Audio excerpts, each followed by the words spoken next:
Hello and welcome. For today's edition of our webinar series exploring AI through a Catholic lens, we are joined by Father Philip Larrey, professor of philosophy at Boston College, Taylor Black, director of AI and venture ecosystems at Microsoft, and Matthew Harvey Sanders, CEO of Longbeard. So, for today, we want to look at how much the world is going to change due to AI. In this discussion, we want to look at key advancements, their societal implications, and how much the church's historical role in navigating technological revolutions can offer guidance. This is also a reminder for our audience watching online that if you have a question, please share it in the comments. There will be time at the end to ask some questions to our speakers. So, Father Philip, I'd like to begin with you. Um, we're hearing a lot about AI transforming everything. From your perspective, what is the single biggest change we're about to see in our daily lives or in the world around us because of AI that most people aren't fully grasping yet? Probably the fact that AI AIs are going to become agents. This is a new subject, primarily in philosophy. Agency, artificial intelligence and agency, and that simply is when AI platforms become more and more autonomous. The tendency is for us humans to give AIs more and more autonomy because they are impressive at what they do. And they're getting even more impressive in terms of speed, in terms of the what they can cover. For example, the data that they have to use, the subtleties and the closeness to human thinking and human interaction. We have AI platforms that are now primarily focused on emotional relationships. So even though I consider those as false relationships, they seem real, and they do address emotional issues within human beings. Uh, but not to get too much off of the subject, I think what a lot of people don't understand is they go through their normal life. Today, for example, in Boston, we have a lot of flooding in different places of the city. So AI isn't going to do much for that. You're stuck in traffic and your car may be flooded because of the rain. Uh, AI may help you in terms of information and getting around to different streets that aren't flooded and whatnot. But in a practical sense, the AI isn't going to stop the rain. So in that, I mean, people have to get up and go to work and deal with traffic on the interstate and things like that. So a lot of I think a lot of people just feel that AI is irrelevant to their daily lives. However, on a different level, what we're going to see are autonomous agents working and interacting with human beings, and I think that's going to significantly change society. Mm. Fantastic. And Taylor, if I may turn to you, many people are wondering about their jobs and the future of work. How do you see AI truly redefining what work means for individuals and for entire industries in the coming years? What should people be doing to prepare?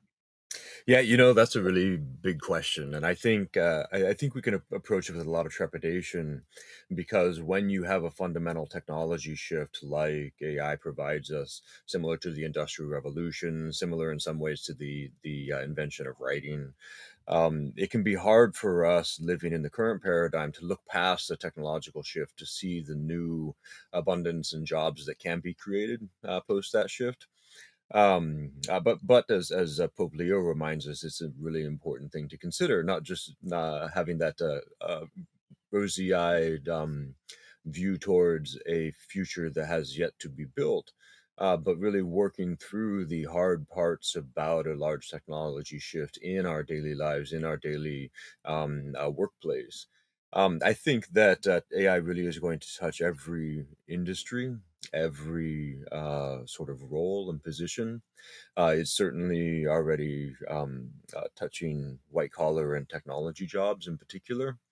I'm anticipating, and I this is consistent with a number of other thinkers, perhaps not with Microsoft's official view, certainly, but that somewhere around two-thirds of white collar and technology jobs are going to dramatically shift in terms of what they do and what they cover.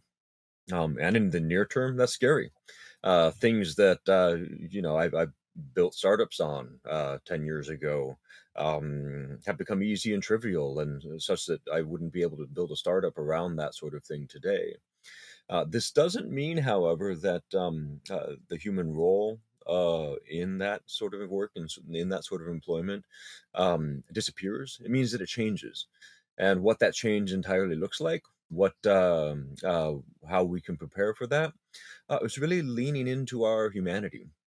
That can sound all philosophical and warm and fuzzy, marketing speak rather than concrete reality, but I think in this podcast, we're going to be unpacking a little bit what that means.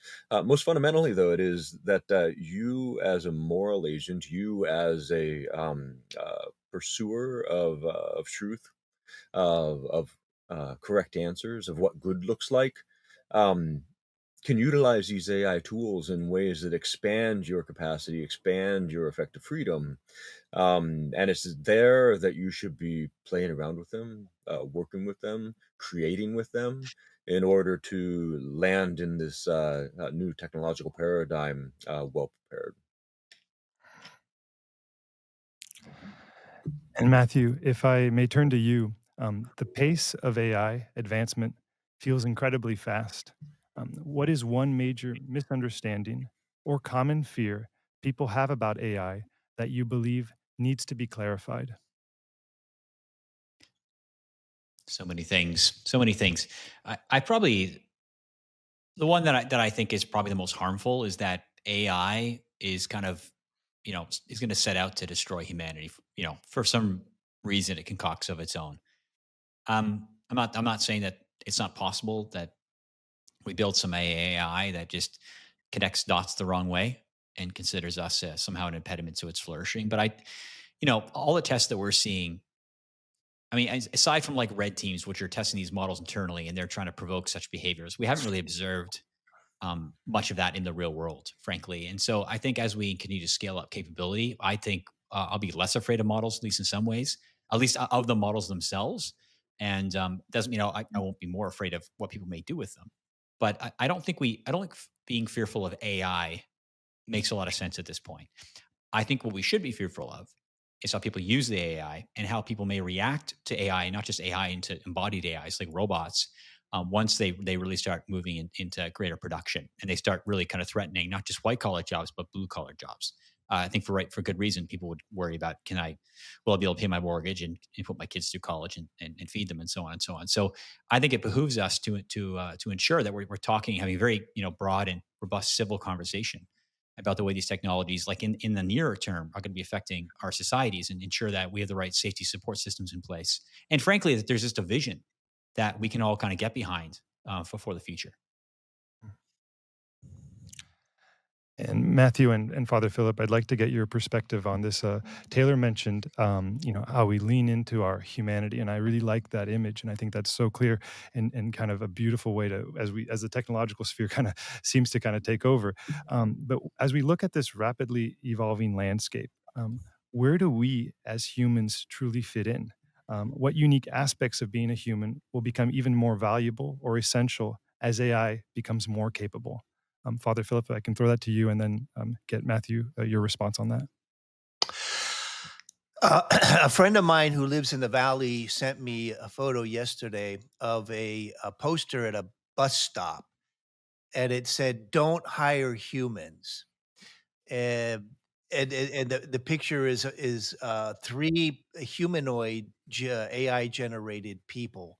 Uh, and of course, in the valley, Waymo is they have over 200 cars which are self driving, and they're taxis, and a lot of people use them, and they're very reliable. They're Jaguar cars, uh, with Waymo technology, which is a spinoff of Google.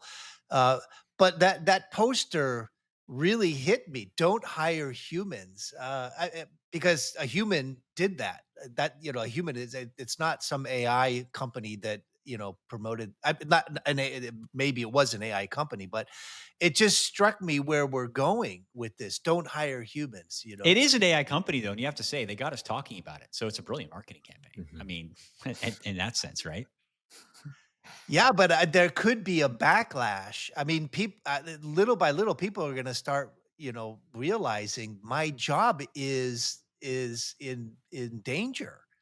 Uh, my job. I mean, when it hits home, that's when you start worrying about that. Uh, Fortunately, the whole world is not Silicon Valley or San Francisco, where the state of California has allowed self-driving cars, and I think the only other city is Phoenix, Arizona, because Phoenix is built on a grid. Parallel streets and perpendicular streets, so it's very easy for an AI car to get around. Boston is ridiculous. New York, the I don't think we'll ever see a self driving car. Oh my Um, gosh, you heard it the here. You heard it here, folks. You heard it here. No, no, I mean, some people are saying, "Oh, yeah, self-driving cars will be in New York within 10 years." I said, "There's no way." And I remember a conversation with Eric Schmidt, um, who, when Waymo was still part of Google, uh, I said, "Eric, the problem isn't the self-driving car. The technology has been around for more than 15 years. The problem are other humans." And Eric said, "Yeah, what we need to do is eliminate human drivers and everybody go over to an automatic self-driving car," which makes it's unrealistic, but it does make sense. That would take away the unpredictability of human drivers, and then everybody would have to drive into self-driving, and that would probably work. And of course, the advantage is that accidents would go way down. But the problem is the mix, and not just in terms of driving, but in terms of everything. Human beings are messy, and they don't run on algorithms and things like that. So until and I know that AI platforms are working on this. They're working with the messiness of dealing with human beings, because if you ignore human beings, then you're no longer going to be able to do anything in reality. Uh, Yesterday and the day before, Elon was again in the news, not because of his political difficulties, but because of Neuralink, and he's helping paraplegics or quadriplegics actually walk again and do things with their mind because of the Neuralink. Um, and Elon has understood that the technology has to help human beings. It has to interact with human beings. And right now, Neuralink is only useful for motor coordination and movements, and so it works in the cortex of the brain. But Elon wants to make Neuralink interface with the central nervous system and even with abstract reasoning. And there's a whole philosophical debate going on right now about that. I don't think it's possible, but he's certain this is just the first step. And I remember last year he said that he applied for permission from the FDA to experiment on humans, and there was a reporter from the Wall Street Journal which asked me about that, and I said, "There's no way the FDA is going to give him permission to experiment on human beings." And sure enough, within 6 months, he got the permission to experiment with Neuralink on human beings, and with quadriplegics primarily, and he Well, did. Father, He got it. doesn't that make you question then? I mean, like, you're saying that, you won't see self-driving cars in Boston because it's too complicated. I mean, like, Tesla's doing a pretty good job navigating the road. I mean, we know that a lot of people are, not paying attention when they're driving, and Teslas are having to navigate really on themselves, right? And they have a pretty good driving record, I mean, what was it said? Peter Thiel said, "Never bet against Elon," right? So, I mean, if he got the FDA to approve, human trials for Yeah. Neuralink, and he's basically deploying like his cars now, I believe he's doing kind of a self-driving pilot as well. I'm not sure if it's city, if it's Austin or whatever else. I Yeah. mean, he just released Grok 4. I think it was yesterday, right? Mhm. And that Yeah. had like what PhD capability in more domains than any model before. It like did better than on Arc Challenge, right? I mean, double what the apparently the other companies Yeah. are capable of, Rock and was he's was in there. Yeah, that was in the news Right. yesterday, right. Um, yeah, yeah, never bet against Elon. Um, eh, Tesla, Elon said once that Tesla is really an AI company, and I think he's right because these cars are completely self-driving. That they're capable of driving themselves, but because of the legal issues and and the some of the difficulties uh, that Tesla has faced, Elon prefers to have it 95 or 96% self driving, but there always has to be a driver in the driver's seat and with his hands on the wheel. Now, I have been in a Tesla that drove itself because you just push a button and the driver takes his hands off the wheel and it drives itself. But then you can push a button and you go back to driving it, the human being Yeah, but driving he's it. he's So manufacturing Cybercab now, right? Which doesn't even have a steering wheel, right? I mean, yeah, that's going into yeah. production. I mean, that's Taylor. I'm just guys got to ask, like, when you saw the Grok 4 presentation today, and you heard Elon doing his thing, right? It's PhD at all disciplines or something like that. Like, I'm just curious, like, what did you think about that whole presentation? I thought it was great. I also don't see that as a fundamentally human attribute, right? A lot of what we're talking about here ends up both with regard to self-driving cars, both with regard to like the amount of stuff a particular model knows, ends up not being categorically different from how humans themselves operate. And I think it's important to, when I mentioned leaning into your humanity earlier, I think it's important to understand where statistical knowing, which is something we can do, but not the only thing we can do, really lands in the whole algorithmic AI space, where, if you, the better you're able to get close to the right answers or close to a set of possible right answers in a model, that's great and all, but it still takes the human or at least another model programmed by our human in order to determine what true is, um, uh, to differentiate there. I think kind of driving towards a paradigm where, oh, surely that is too complex for an algorithm to solve, is a fool's errand because just throw more compute at it, right? What I think the really leaning into the humanity is what categorically do we do that is different than that statistical knowing of taking a bunch of data and trying to build a pattern out of it, because how we think, how we operate as humans is fundamentally different.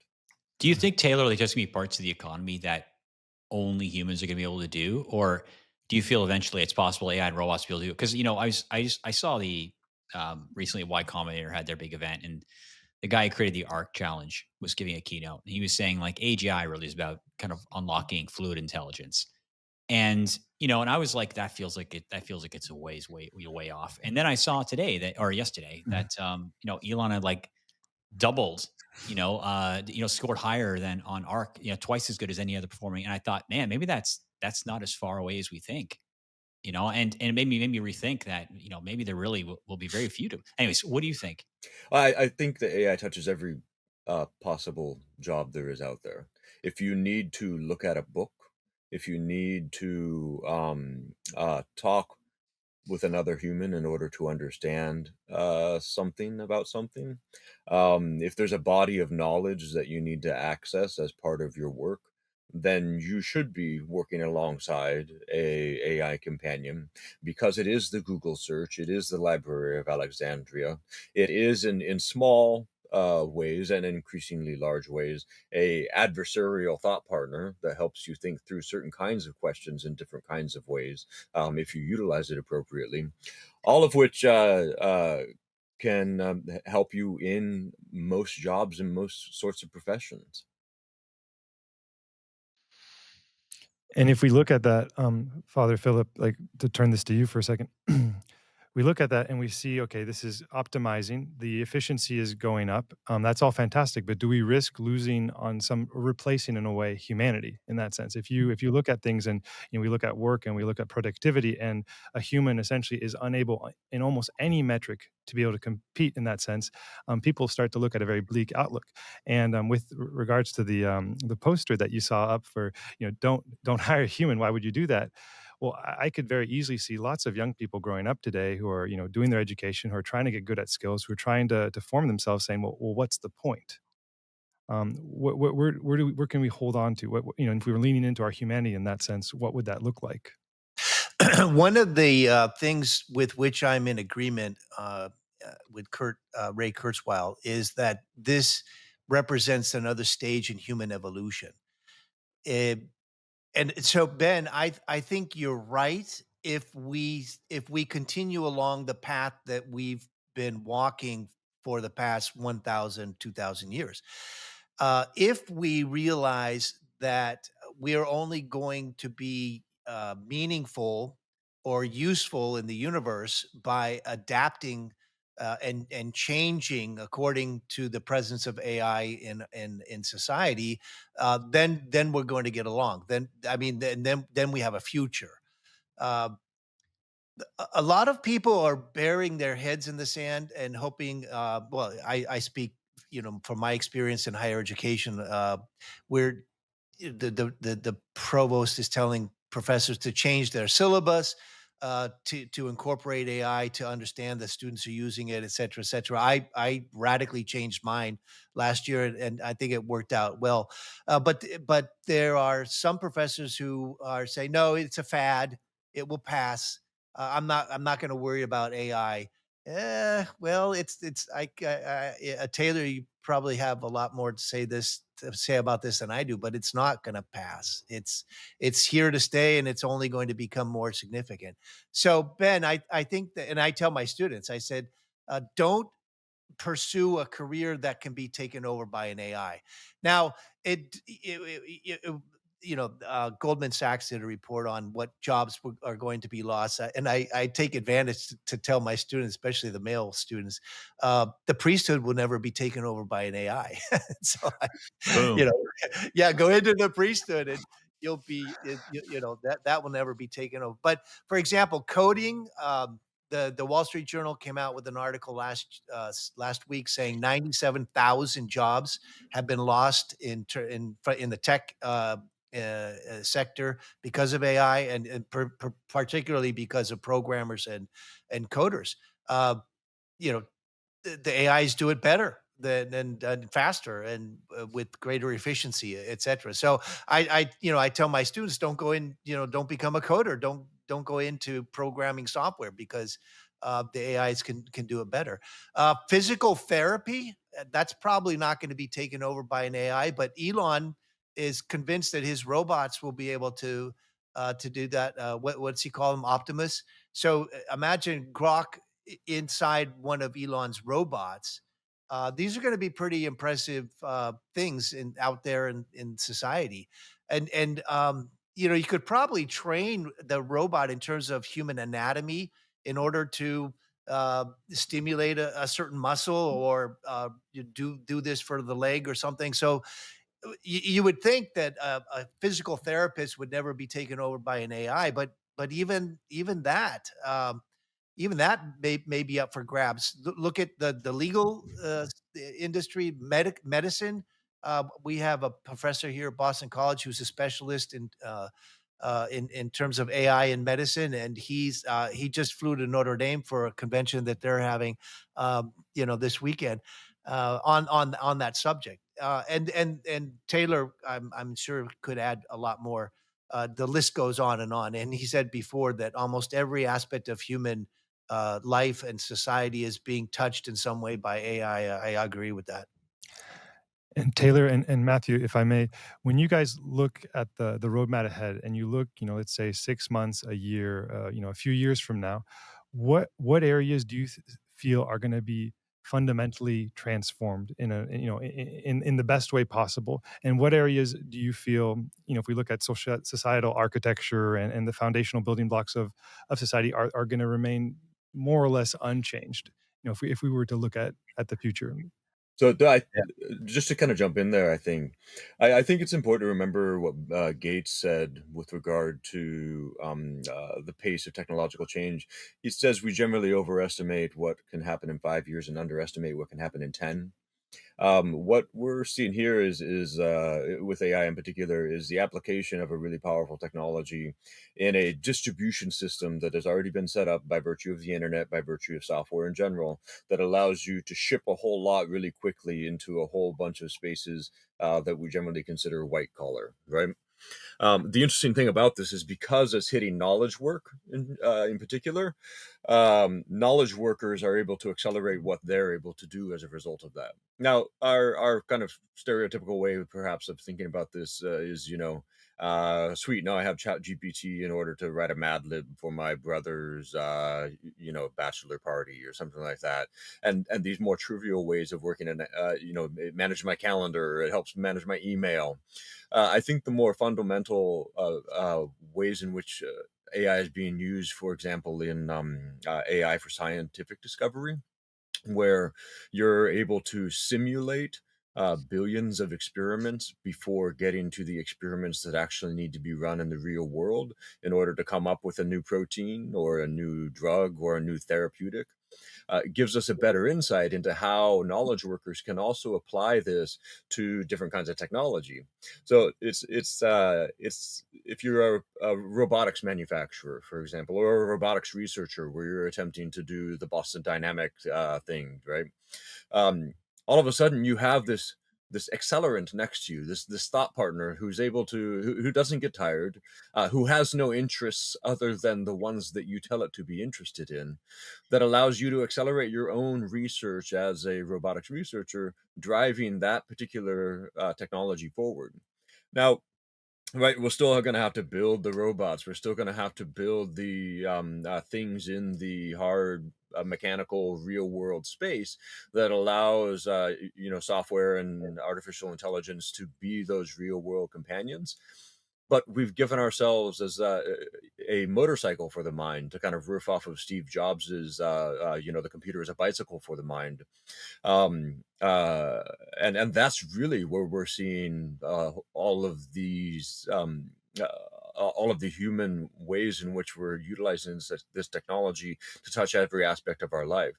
We can think like it lives still inside of a machine, and it hasn't breached the the software to real world sort of space, but we have. And as a companion of our intelligence in that sort of searching, researching, adversarial sort of way, it helps us touch all of those other spaces. That's fantastic. And Taylor, when you look at this potential for change and for this potential for acceleration and innovation in that sense, what are you most excited about when you look at the capacity for AI to change the world? Yeah, I think the thing I'm most excited about is that I think that we maybe two aspects of work in the last century that we've kind of fallen into that haven't been true of the centuries before, um, that I think are problematic. One is um, uh, a lot of our work requires us to go into an office and sit behind a little blue screen for 8 hours a day, sitting in these particular chairs and kind of typing away, dedicating a lot of our visual attention to a particular screen. That's very strange in the history of the world, right? We're the only people who have done that. Um, and so I'm excited for the new modalities, new paradigms that allow us to do more work in a more human sort of way, because of the intellectual companion that AI can be in terms of getting certain kinds of tasks done. Even myself, commuting to work or dropping my daughters off at school now, can have substantive work related conversations with my artificial intelligence agents that allow me to be working in a much easier and richer way than I have before. And that's just kind of barely scratching the surface in terms of a new modality.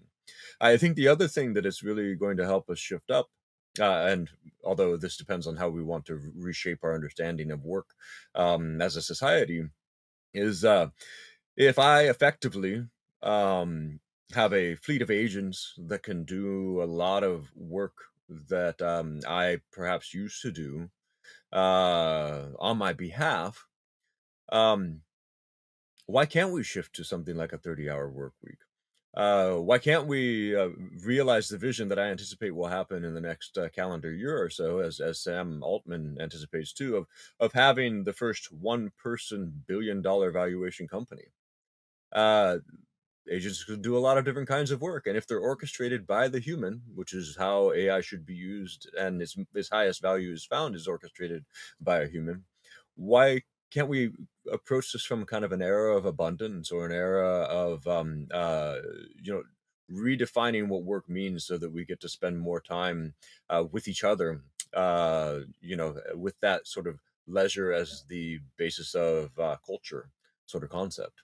Taylor, don't you think that's going to be necessary? I mean, let's face it. I mean, how long is a human going to be orchestrating all these agents, right? I mean, pretty soon. I mean, if let's say like you're Elon Musk and you're trying to get to Mars, right? I mean, at some point, he's just going to like hand over a lot of this computation and stuff, even the manufacturing to like a fleet of AIs and robots, right? And I'm sure there'll be a human in the loop, but I mean, how many humans are going to be necessary in that process? And that's something like the thing that like does worry me is I think probably by the end of the Trump administration, robots, they're going Mhm, to start, really rationing up manufacturing of these robots, right? And mhm. all of a sudden, the blue collars can become painfully aware that these robots are coming for their jobs. It's going to take, several years to get the manufacturing capacity there, but it's coming.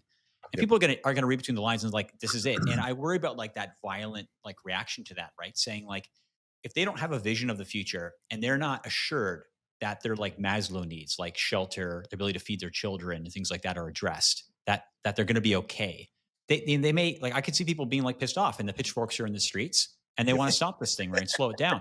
And I mean, like it's happened in the past, and I don't feel good about about this transition being managed properly right now, because I just don't think that the average person is aware of the rate at which this technological development is happening. And I don't think the companies and even maybe some of the governments are as honest about what the longer term implications of this are. I mean, a lot of what we hear is, oh, it's going to be 50% of work, right? I think that's nonsense. I mean, like in a capitalist economy where they have to continually compete, right? Yeah, obviously, AI and robots, which can work, 18 hours a day, they stop to charge. In the case of robots, AI just can work around the clock. Really, you're just compute constrained.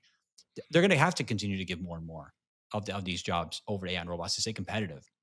And aside from maybe a few areas, right, where the humans are, people are willing to pay more for goods and services because they want a human to deliver them. I just think that this movement is probably gonna be inevitable, and I don't think people like generally speaking know that that's the reality. And I don't see like the Trump administration or any real government around the world selling a vision of the future where AI and robots are somehow working like harmoniously with us to basically maximize human flourishing and what that practically would look like. Ben, if I could just chime in here quickly. Matthew and I have talked about this subject for many years, and and we agree on the outlook. The not too far away in the future outlook. And I think that's why we both subscribe to the human flourishing framework. Harvard's program of human flourishing is doing a lot of work on this. Jeffrey Sachs at Columbia has the happiness index, which has a certain popularity. Every year he puts out a study in collaboration with the United Nations, and it's quite popular. What makes people happy, and from a human flourishing framework, happiness is just one of the issues. There are many others. What are called uh, different sectors or different categories of human flourishing. And I think the sooner we adopt that framework, the better, because and Matthew and I were just talking about this yesterday. Uh, People tend to tie their purpose in life and how they find meaning in existence to their jobs, at least to a large part. Their families and as well, or their religion. I mean, these are all basic parts.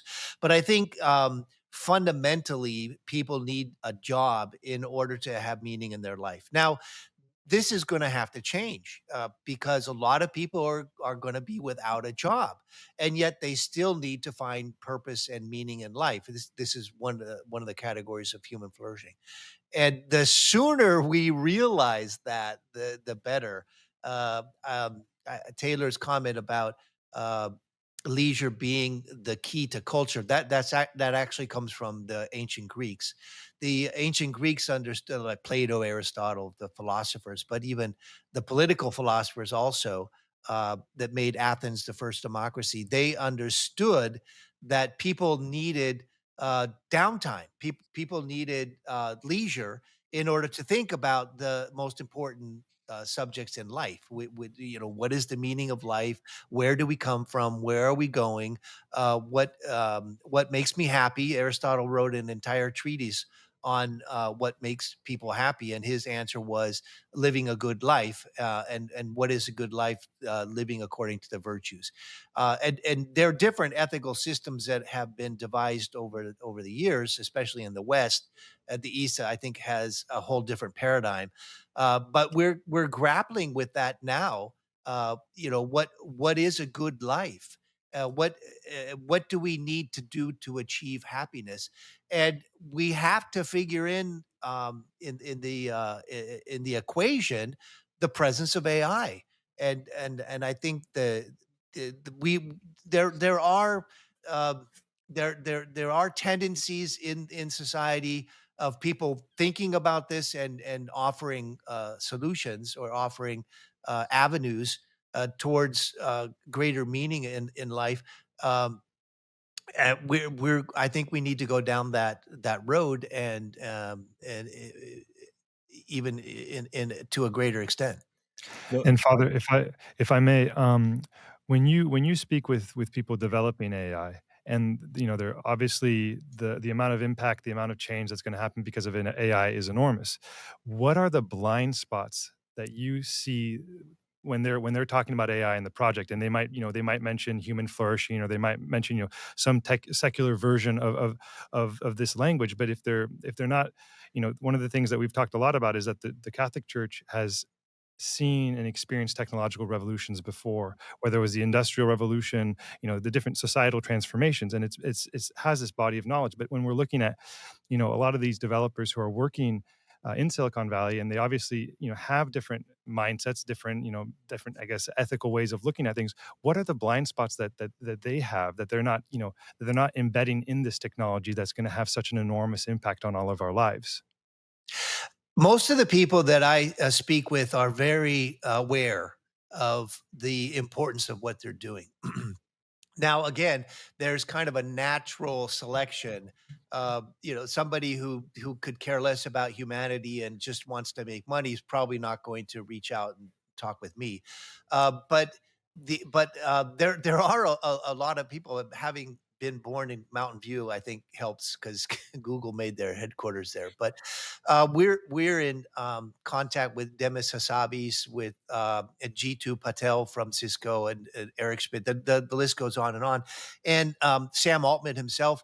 The Most of these people who are creating the future understand the significance of what they're doing, and are generally uh, interested in helping people and helping society. Now, what I for example, every time that I have invited Demis to go to the Vatican, he's come.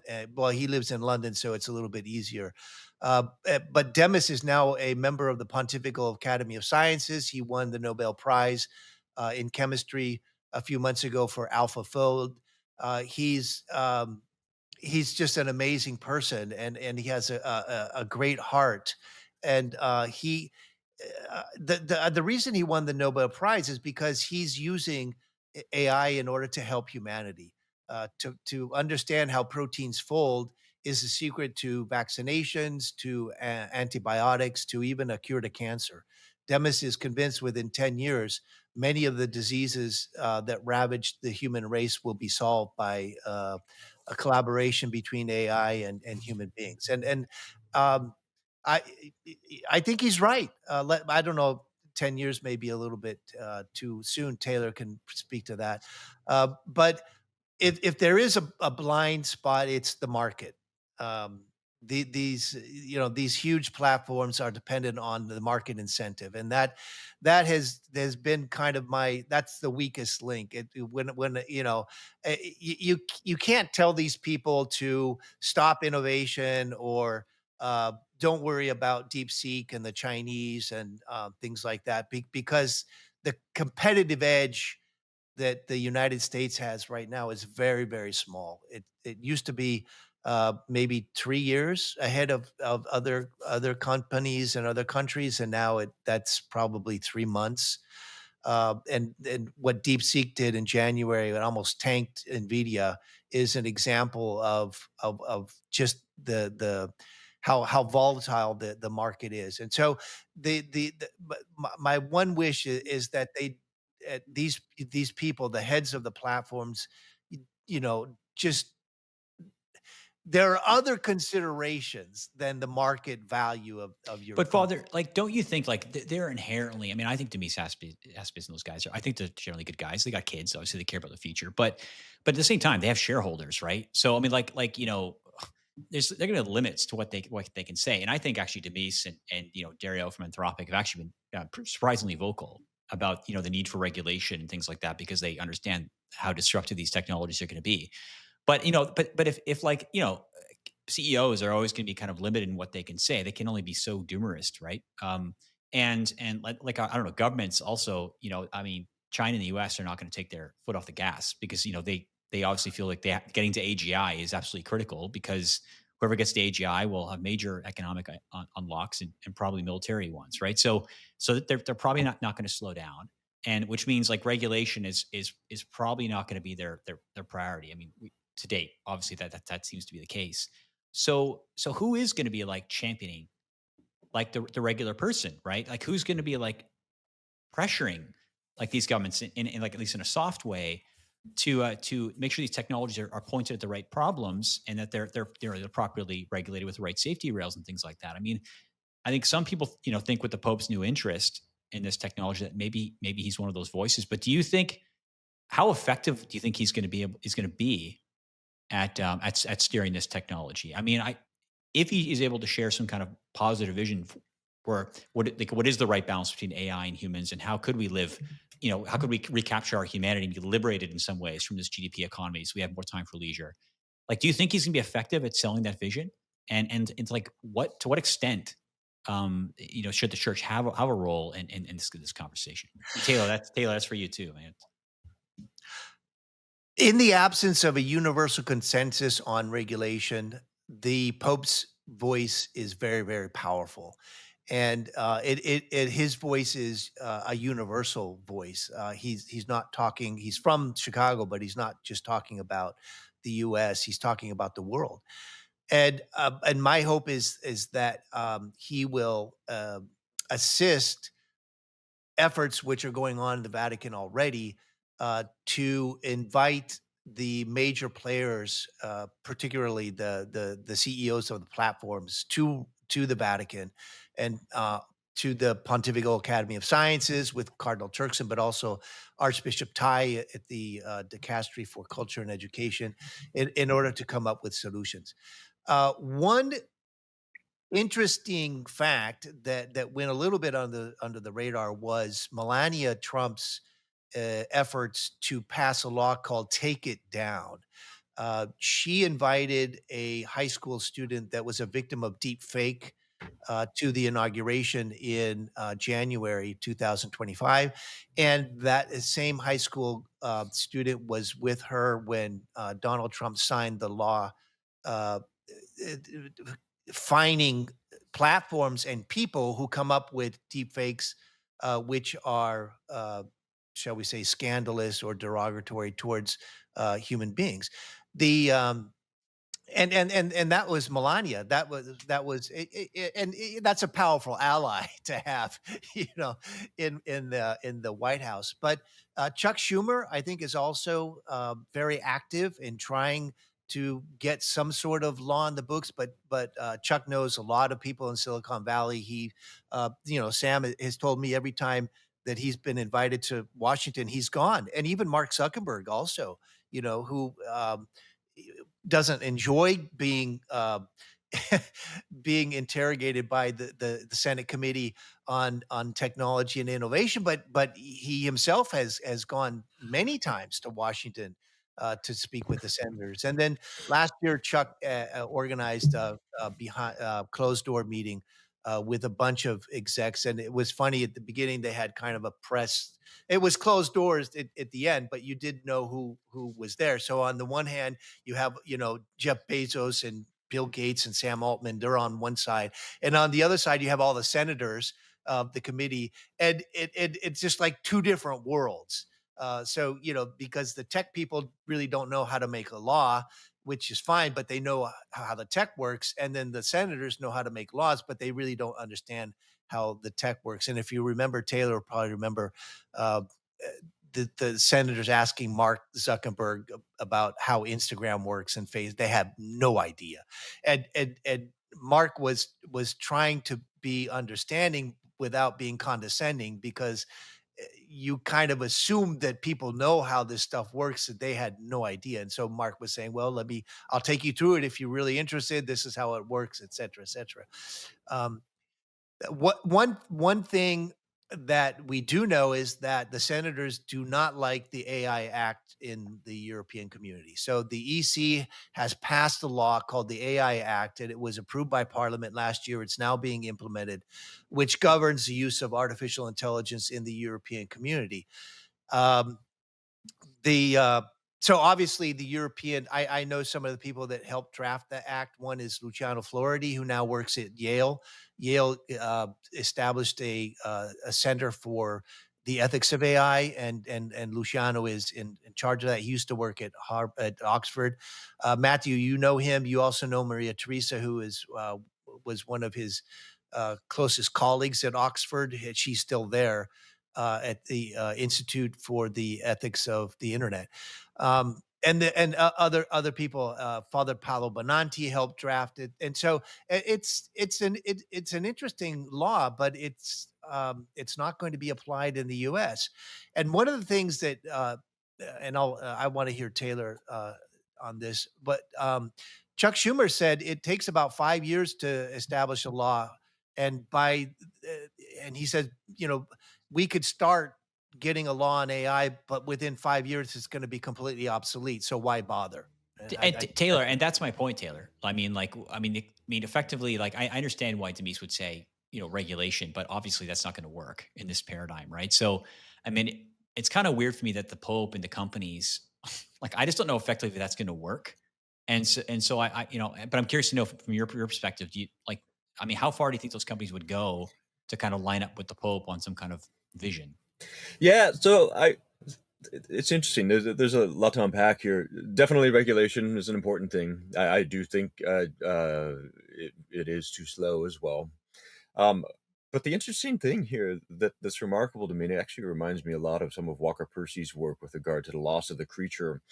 But when kind of universities started happening, and we particularly in the modern era, when a large amount of our population is university educated, there's kind of a way in which we as lay people have given us, like, surrendered a bit of our own intelligence, a bit of our own thinking to this to experts. And it's not really the expert's fault, saying, "Hey, I'm the person, the authority, the oracle who should be trusted in the situation." It's really that we kind of eagerly surrendered our own intellectual sovereignty, so that we could assume the role of a consumer. And I think we've done this in a variety of different areas in our life, because it's easy, because it's a abrogation of but it's problematic because it's an abrogation of our own intelligence, right? And I'm not saying that everybody is now an authority on everything, right? That's not what I'm saying here. But it's a you as a human being possess this God-given unrestricted desire to know, and know beauty, being, truth, all of that, and you got to use it. You got to use that when you're opening up your app on your phone, when you're telling your children how they should be thinking about their pursuit of that unrestricted desire to know.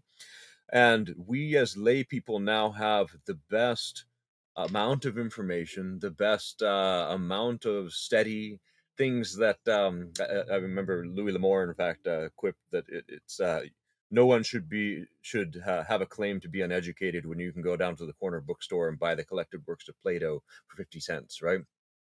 It's on us. It's the lay people. We are the ones who are using these artificial intelligence tools. We are the ones who are trotting into work and building these artificial intelligence tools. We are the demand. We are the ones creating. It's like we need to take back our own ownership of how we exist in our intellectual lives in order to, uh, as good um, uh, employees, as good consumers of this technology, say, hey, this is how we want to live as humans, and that's on us.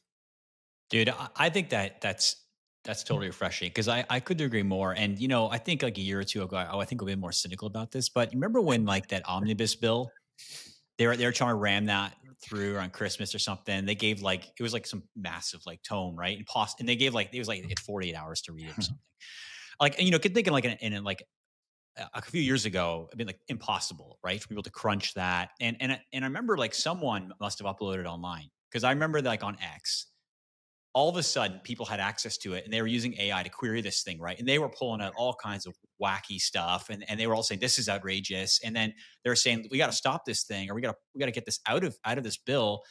Call your congressman and senator. And I'm sure that was extremely annoying for them. But I mean, effectively, they got it from like this to like this. And I think overall, most people felt that was kind of collectively a win, I think. Mhm, mhm. And I think like what a beautiful example of participatory democracy, right? Where people have the opportunity to kind of like like look through this document and kind of figure out how do they feel about it, and then take advantage of an opportunity to actually let it be known where they stand, and then effective democracy does this thing, right? And I think like that is one really exciting way for me for us. I think to even in the realm of like AI policy and regulation, right? I mean, Mhm. if we're not like cool with the way AI and robotics is rolling out, then what better way to let our politicians know that we're not cool with it, right? Is just to call them up and let them know. And I think because as you're saying, Taylor, like with AI and stuff like that, I think we have the ability to kind of crawl the news and get access to way more information than we ever had before, and we have this like secretary who can distill it for us,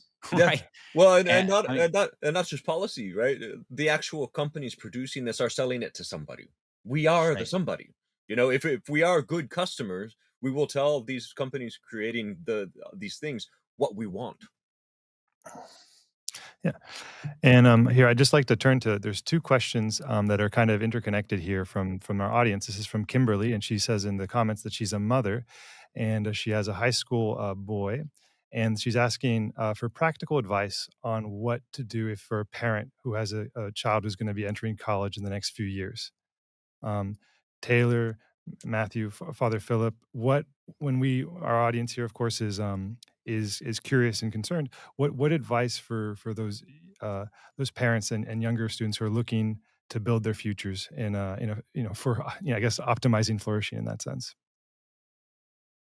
Yeah, I have a 14-year-old myself, so this is a very really important question, and I'll just say something really small. I think first off, right, humans require a relationship. So being in good relationship with your kids ends up being a vital part of these teenage years. Something that I struggle with and attempt to achieve in ever richer ways. So that this kind of communication as to how do I figure out what is true can still happen and still be taken into all of the different places where my teenager may have those questions. That's my small answer to that. Not saying, of course, Kimberly, that you don't already have that, but that is your strongest way of helping your teenager navigate this period. This is like one of the most common questions I get. Like Yeah. when I'm doing talks is and like like my general answer would be this like assume that in 4 years the job market is going to be extremely difficult and very competitive, right? And that being and it's only going to get worse. I think the number of people who are going to be willing to like hybridize with AI systems for like crazy levels of output, right? So they can get hired by one of these companies. I think it's not going to be a lot of people ultimately who will be able to get those jobs. And so I think a lot of people are going to be left, possibly with some time on their hands. And I think but I think that's not necessarily a bad thing because I think aside from like leisure and like hopefully developing our spiritual intellectual formation, human formation, I do think there'll always be work to do. And so like I would generally say in this in either world, like the GDP economy or whatever it is we're moving into now, knowing who you are, knowing what your gifts are, and figuring out how you want to put those at the service of others, and and therefore to honor God is the most important thing. I mean, I ultimately think we don't spend enough time in the education system figuring out what am I good at, like what do I love to do, and when I engage in whatever it is I'm doing, it doesn't feel like work. Even if they said I'm not going to pay you, I would still want to do this because it feels like I'm doing what I'm supposed to be doing. And I generally do feel that everybody has some God given gifts and abilities, and if we have the time to explore and truly find out what those things are, I think it won't matter if we're in the GDP economy or we're in some other kind of economy. We'll just apply ourselves to that because we find it rewarding and feel like we're doing what God meant us to do. And I think that's very hard. It's very hard. But I don't think our current education system has been very effective at that. I think for the most part, like I said before, it's, I go to school so I get a certificate so that I can get a degree so that I can get a job, which allow me to have a mortgage, right? And then put my kids through college, and the cycle continues and continues. And I think in this new economy that we're heading towards, I think we'll be able to break that paradigm. And I think this could, ultimately be a great thing for humanity. Yeah, Benjamin, what first day of class, I tell my students, the more that you farm out to an AI what you should be doing yourself, the more you set yourself up to fail in the future. So I have them imagine a room with a future boss, a themselves, and an AI. The three of them sitting in a room, and the boss points to the individual and say, "Okay, you have a master's degree from Boston College in psychology or in marketing or whatever. What do you bring to the table that the AI doesn't?" And if all you've been doing in your career is using AI, you're stuck. You're not going to have anything to give. You're not There's no reason why someone should hire you instead of an AI. And I'm, I kind of poke fun at Matthew. I said, look, he's in charge of a company. Look at yourself, Matthew. If an AI can do the work that a human can do, and they do it better and that cheaper and more efficiently, what are you going to choose? And it's a no-brainer. Of course. Now, not all jobs can be substituted with an AI, but many of them can. And Matthew may even say to the person, because they're, like Taylor said, human relationships are important, and Matthew may have a relationship with one of his coworkers or one of his employees, and he's going to say, "Well, sorry, I'm going to have to let you go." So he may not like it, but that doesn't change the option that I'm he's trying to get myself fired. I mean, like, hey, if the problem that I'm trying to solve for in building scale and Catholic life can be effectively accomplished by something that's better than me, I mean, whatever. I mean, I'm looking forward to that leisure, right? Which I haven't had my entire career. So, but I think, I think all of us on this call, like, we've been beneficiaries of the great Catholic, tradition, have had time for spiritual and intellectual and human formation, and so we benefited from that.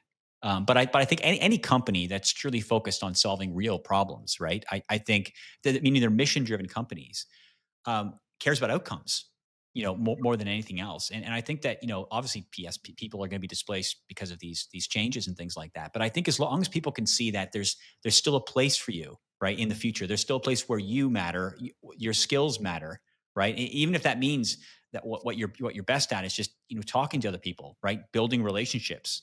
I think that, that kind of future, the one where we kind of get back to what really kind of matters in life.